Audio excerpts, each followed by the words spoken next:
జయ గురుదత్త స్వామీజీ. మన సనాతన ధర్మంలో చాలామంది దేవతలు ఉన్నారు. కొద్ది కాలం క్రితం క్రిస్టియన్ అడిగాడు, మీకు ఇంతమంది దేవతలు ఉన్నారు, ఎవరో ఒక దేవతను పట్టుకొని మీ కోరికలు తీరవా అని. ఈ క్వశ్చన్ చాలామంది మన హిందువుల్లో చాలామందిలో ఉంది. ఇది క్లారిఫికేషన్ చేస్తారనే ఉద్దేశంతో నేను స్వామీజీని వేడుకుంటున్నాను. ఇది ఒక ఫ్యాషన్ అయిపోయింది అంతే. ఇలా అడగటం అనేది ఒక ఫ్యాషన్ అయిపోయింది, హిందువులకు కూడా ఒక ఫ్యాషన్ అయిపోయింది. దీనికి ప్రతిరోజు సమాధానం చెప్తున్నా కూడా ఈ విషయంలో అడుగుతూనే ఉంటారు.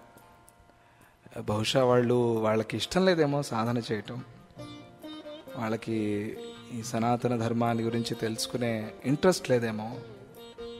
ఉంటే మాత్రం అలా అడగరు. ఎందుకంటే చారు అన్నం వేసి వడ్డిస్తే కూర చేయలేదా అని అడుగుతాం, కూర చారు అన్నం పెడితే చట్నీ చేయలేదా అని అడుగుతాం, చట్నీ కూర చారు అన్నం పెడితే స్వీట్ చేయలేదా అని అడుగుతాం.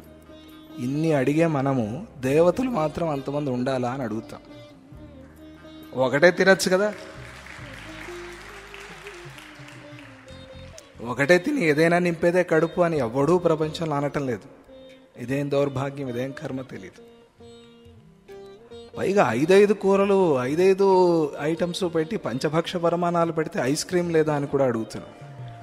అంటే ఐస్ క్రీమ్ ఇంట్లో చేయలేరు కదా, ఇంట్లో వీడేదో పాపం ఇష్టపడుతున్నాడు అని పంచభక్ష పరమాణాలు, షడ్రసోపేతమైన భోజనము అన్నీ చేస్తుంది పాపం ఆవిడ కష్టపడి వంటింట్లో. ప్రొద్దు నుంచి ఆవిడని చూస్తే ఒక నూనె డబ్బాలాగా తయారైపోయి ఉంటుంది, ఒళ్ళంతా నూనె వాసన. పాపం ఆవిడ ప్రొద్దునే ఫ్రెష్గా స్నానం చేసి వంటగదికి ఎందుకు వెళ్తుంది అంటే వీడికి అన్నీ చేసి పెట్టడానికి.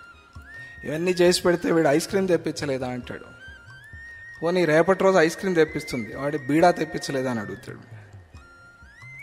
ఇది సమాప్తి అయ్యే ప్రశ్నే కాదు, ఇది వారి దౌర్భాగ్యం. ఇది దీనికి సమాధానం ఎన్ని చెప్పినా కూడా తృప్తి పడరు జనము. ఆ తృప్తి పడని వాళ్ళు దురదృష్టవంతులు. ఇంతమంది దేవతలు అని అడిగేవాడు ఫ్యామిలీలో 2 పిల్లలు కలిగితే 3వ వాడు కలగలేదని బాధపడతాడు. ఇంతమంది ప్రపంచంలో ఉన్నారే అని ఎవడైనా అడిగాడా? ఎందుకు ఇంతమంది ప్రపంచంలో ఉండాలి అని ఎవడైనా అడిగాడా? ప్రపంచంలో ఒక్కడుంటే చాలు కదండి సృష్టి. ఇంతమందిని సృష్టి చేయటం ఎందుకు? ఇన్నిన్ని రంగులు, ఇన్నిన్ని శరీరాలు, ఇన్నిన్ని కంట్రీసు, ఇన్నిన్ని తాపత్రయాలు, ఇన్నిన్ని జాబులు, ఇన్నిన్ని యుద్ధాలు, ఇన్నిన్ని కొట్టుకోటాలు, ఇంత సంపాదన, ఇవి అవి. ఇది ఎవరు అడగడు ప్రపంచంలో. ఇంతమంది దేవతలు ఎందుకు అని మాత్రమే అడుగుతాడు. ఇదేమిటిది? అసలు ఆ ప్రశ్నే తప్పు ప్రశ్న. ఎందుకంటే ఆ ప్రశ్నను అడిగేవాడు ముందు ఇది అడగాలి. ముందు నీ ఇల్లు నువ్వు అర్థం చేసుకోవాలి, తరువాత నీకు దేవతా తత్వం అర్థమవుతుంది.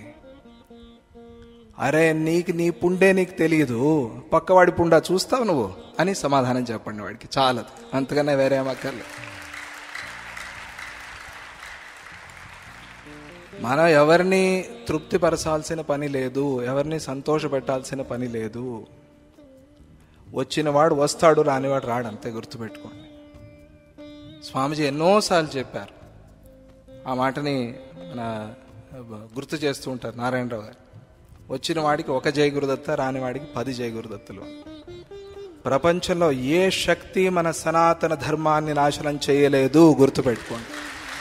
ఏ శక్తి ప్రపంచంలో.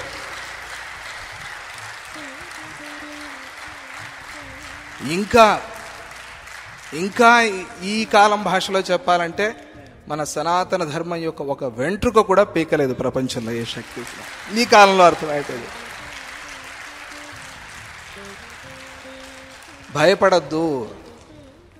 భయపడద్దు, ఏమీ కాదు.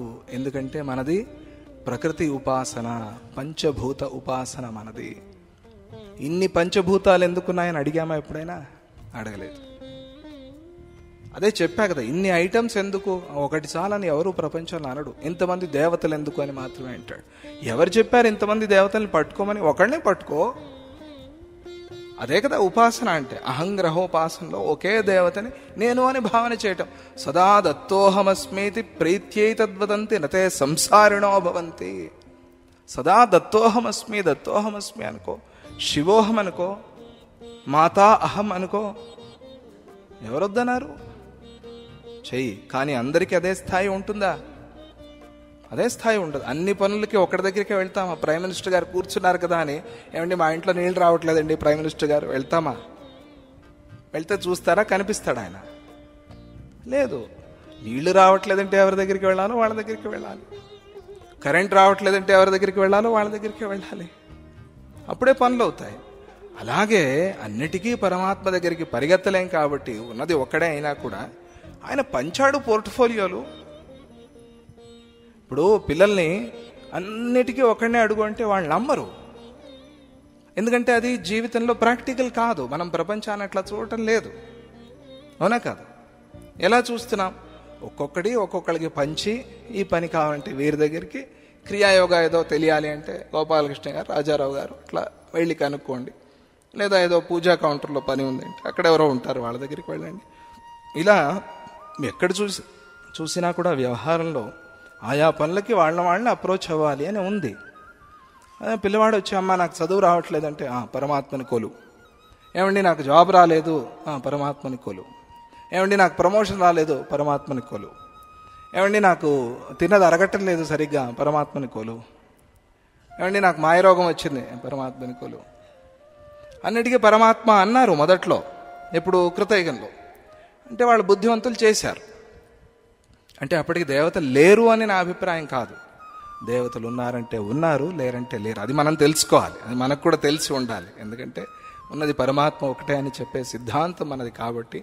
ఏకం సద్విప్రా బహుధా వదంతి, ఉన్నది ఒకడే పరమాత్మని బహుధా వదంతి చెప్తున్నారు అనే మాట మన ఉపనిషత్తులో ఉన్నది కాబట్టి మనం కూడా అది అర్థం చేసుకోవాలి. అంటే ఇప్పుడు ప్రైమ్ మినిస్టర్ గారు వచ్చి కూర్చున్నారనుకోండి, అన్ని పనులు నేనే చూస్తానని ఎవరు కాదంటారు? ఎవరు కాదంటారు. భీషాస్మాద్వాత పవతే భీషోదేతి సూర్య భీషాస్మాదగ్నిశ్చేంద్రశ్చ. ఆయన చూసి భయపడి వీళ్ళందరూ పనులు చేస్తున్నారు. ఆయన అనుకుంటే అందరూ పనులు చేస్తాడు. కానీ మనం అట్లా నమ్ముతామా? నమ్మం కదా. మనకి ఒక్కొక్కరికి కావాలి. ఏమో అన్నిటికీ ఒకళ్ళనే పట్టుకోమని చెప్తావే నువ్వు అని అడిగాం మనం. అడిగినప్పుడు సరే అయితే నాయన, చదువు రావాలంటే సరస్వతి మాతని, విఘ్నాలు పోవాలంటే గణపతిని, పనులు కావాలి అంటే లక్ష్మీ అమ్మవారిని, డబ్బులు రావాలంటే లక్ష్మీ అమ్మవారిని, ఆరోగ్యం బాగుండాలంటే సూర్యుడిని, ఇట్లా కొలుచుకొని ఆయన అని చెప్పారు. అది మంచి కోసం.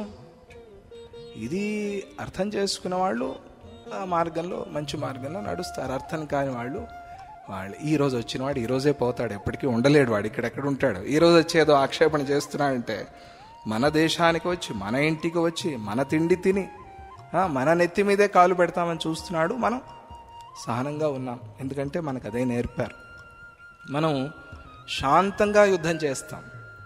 అది మన యుద్ధం. శాంతంగా అంటే అక్కడ ఎవరికి నొప్పి కలగదు, ఎవరికి ఏ రక్తపాతము జరగదు. కానీ గెలుపు మనదే. అది గుర్తుపెట్టుకోండి.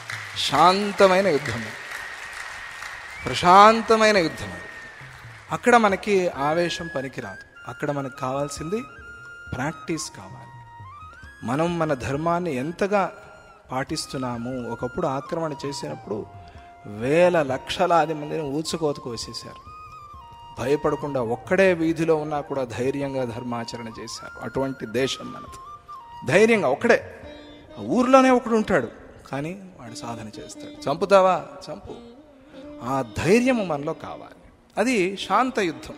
నేను ఒక్కడనే ఉన్నావు, నన్ను కొట్టడానికి వస్తే నేను నిన్ను కొడతాను, లేదా నేను నిన్ను చంపడానికి ఏవో కుతంత్రాలు కుట్రలు చేస్తానని మాత్రం అనడు. వాడు ఏం చేస్తాడు?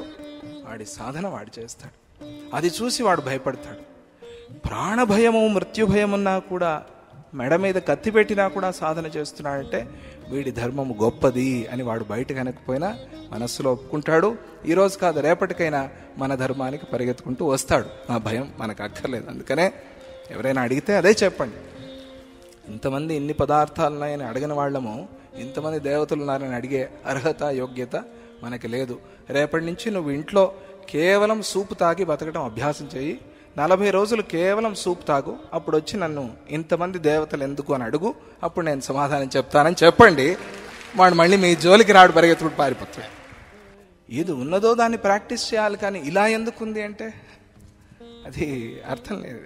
అందుకనే అలా అడిగే వాళ్ళకి ఒక్కసారి సమాధానం చెప్దాం, అంతేగాని మాటి మాటికి మనం దాని గురించి ఆలోచన చేయొద్దు. జై గురుదత్త.